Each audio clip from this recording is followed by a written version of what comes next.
বিয়ে খেতে যাওয়ার আনন্দ পরিণত হলো অন্তিম যাত্রায়। 9 স্বজনের মর্মান্তিক মৃত্যুতে পরিবারে থামছে না শোকের মাতম।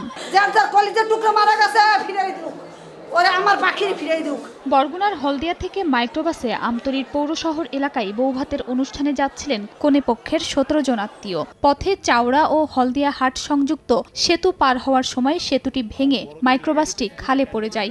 ঘটনাস্থলেই প্রাণ যায় একই পরিবারের 7 জন সহ 9 জনের। স্বজনদের অভিযোগ, ভেঙে পড়ার সময় গাড়ির গেট খুলে দিলে প্রাণে বাঁচত স্বজনরা।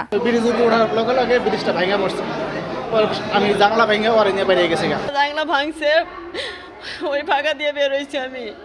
আমার এই বাচ্চা ছিল, বাচ্চারও বের করছি, আর 2-3 জন বের করছি। আমি ড্রাইভারে বলছি কি, যখন ভাঙা পরে আপনি লক খুলে দেন, 2 জনের ডাল আমি ছুটে দেই। উনি নিজে বের হয়েছে কিন্তু লকটা খোলে নাই। যদি লকটা খুলতো প্রতিটা মানুষ বাঁচত। ব্রিজটা ঝুঁকিপূর্ণ, এলাকাবাসী তক্তা দিয়ে চলাফেরা করে।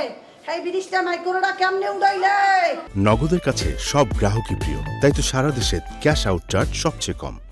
খবর পেয়ে পুলিশ ও ফায়ার সার্ভিসের কর্মীরা ঘটনাস্থলে পৌঁছে স্থানীয়দের সহায়তায় খাল থেকে মরদেহ উদ্ধার করে উপজেলা স্বাস্থ্য কমপ্লেক্সের মর্গে পাঠায়। আহত 7 জনকে ভর্তি করা হয়েছে হাসপাতালে। আরো কয়েকজনকে নিয়ে আসা হয়েছে, যাদেরকে আমরা প্রাথমিক চিকিৎসা দিয়েছি, তারা আশঙ্কামুক্ত আছে। নিহতদের মধ্যে 7 জনই নারী, বাকি 2 জন শিশু। সময় সংবাদ, বরগুনা।